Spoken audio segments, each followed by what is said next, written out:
So today I'm going to show you how to change the oil on a 2016 Subaru Outback. This particular one is a 2.5i, but the other models should be similar. Even the 3.6 probably won't be all that much different.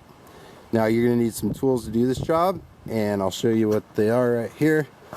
Got an oil drain pan. I've got a 17mm socket, an extension, a ratchet. I've got a torque wrench that can do 31 foot-pounds. And I've got a oil filter wrench there. Now the oil filter is only supposed to be torqued onto 9 foot-pounds, but that doesn't mean the kid at the oil change shop actually did 9 foot-pounds. They might have cranked it on there. You're gonna need some oil, and it takes synthetic 020, a filter, and one of these crush washers. Now I buy these straight from Subaru. You can see the part number there. And you're supposed to replace these every time that you do an oil change. And it's just a little crush washer. Nothing special, but something you need. They're extremely cheap. I just go buy them from the dealership. And then of course, paper towels. Now you don't actually need to lift this car up to do the oil change. You can probably fit under the car. It has a lot of ground clearance.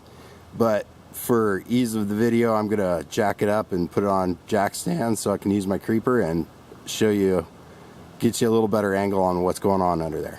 And as you can see, I've got the car supported by jack stands, and to jack up the car and to put it on jack stands, I use this frame rail over here. I don't like using the pinch welds because I've smashed a lot of them, and I'd prefer not to. I've already got my oil pan under here, and I've got my 17mm socket and my ratchet, and the oil plug is just along this plastic skid plate, and it's through this hole here. I'll show you here in a second. There she is right there. I don't know if you guys can see it, it's kind of dark, but it's literally like an inch away.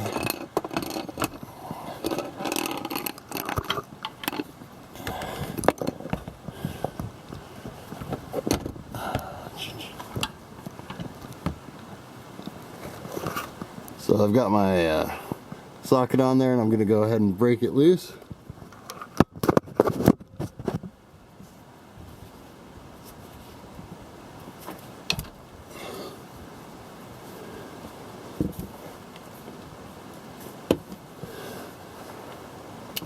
Now that it's loose, I'm going to put the drain pan under it and go ahead and take it out the rest of the way.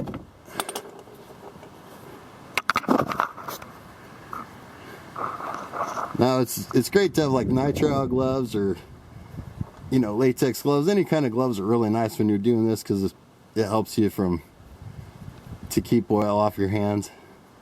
But I don't have any today, so. Alright, so we check the drain plug to make sure that the crush washer's still on it, and you can see it still is. So I'm gonna go ahead and crawl out of here, let this drain, and then I'm gonna swap that out with a fresh crush washer and wipe off my hands. So I've got my drain plug here, I've cleaned it off, and I've got the new crush washer installed. And so what I'm gonna do is I'm gonna wipe off up here to make sure there's no residue around the plug hole. You don't want any dirt or anything up there, any debris, because you want it to seal up right. Then we're gonna go ahead and finger start the plug. You always want to finger start it to make sure you don't cross thread.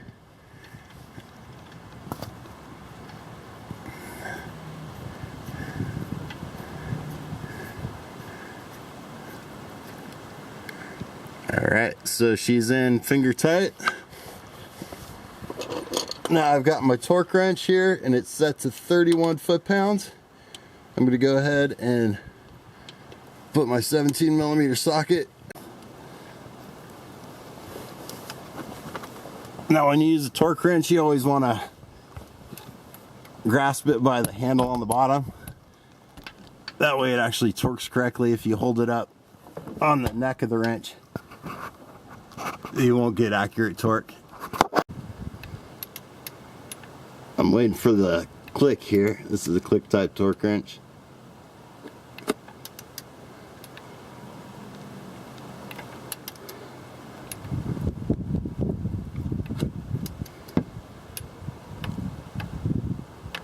Okay, you hear that? It's not very loud, but that's the click of the torque wrench, and that tells us we're at 31 foot-pounds. So now I'm just gonna clean off this residual oil and then lower the car down. So I've got my new filter here, and I've taken my finger and dipped it in the new oil, and I wiped it along this O-ring seal. Now that helps the filter go on easier. The O-ring doesn't get stuck.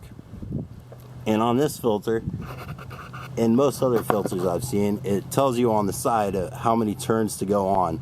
And so you'll spin it on until it stops, you know, just not really putting any torque on it. And it'll stop, and then you turn it another 3/4 to 1 turn. I'm sure that's hard to read, but that's what it says. And I'm gonna go ahead and take the old filter off and put that one on.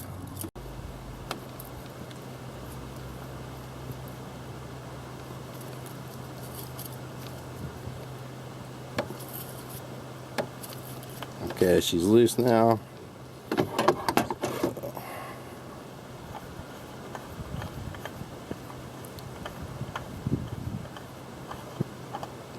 So when you take these off, you always want to make sure that the O-ring stayed on the old filter and it's not up on the sealing surface in there.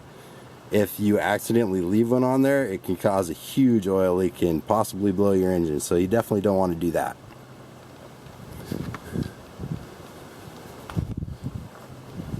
And you see the dirt in here, you want to clean that up because you don't want any of that getting inside. Definitely want to clean that up.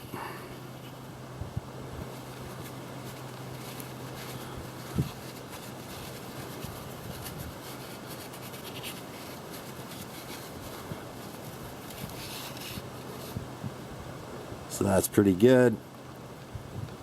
Now we've got our new filter, and we're just gonna spin it on until it stops. There, it stopped.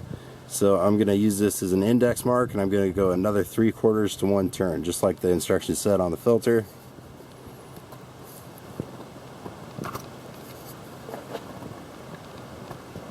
So that's right about 1 turn, really close. And it's on there pretty tight, so we're going to call that good. As you can see, the oil fill cap is conveniently located right next to that oil filter. So we're going to go ahead and take that off, and I've got a nice clean funnel here. And the spec on this is 5.1 quarts of 020 synthetic oil. So I'm going to start with 5 quarts and check the level on it. So go ahead, pour that in there.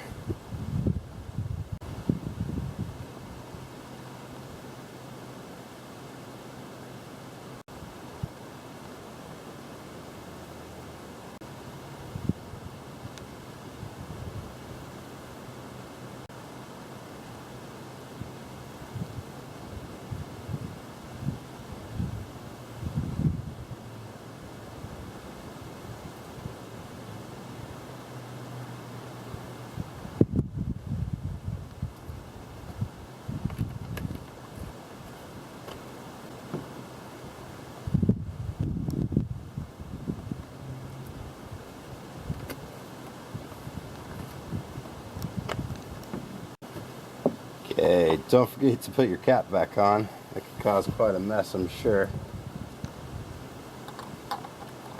Now I'm going to go ahead and start the car up, run it for 30 seconds, and that should give the oil pressure time to build up, and that'll fill in the oil filter and fill up the oil galleys and lube the lifters and all that. And then I'm going to shut it off and check the oil.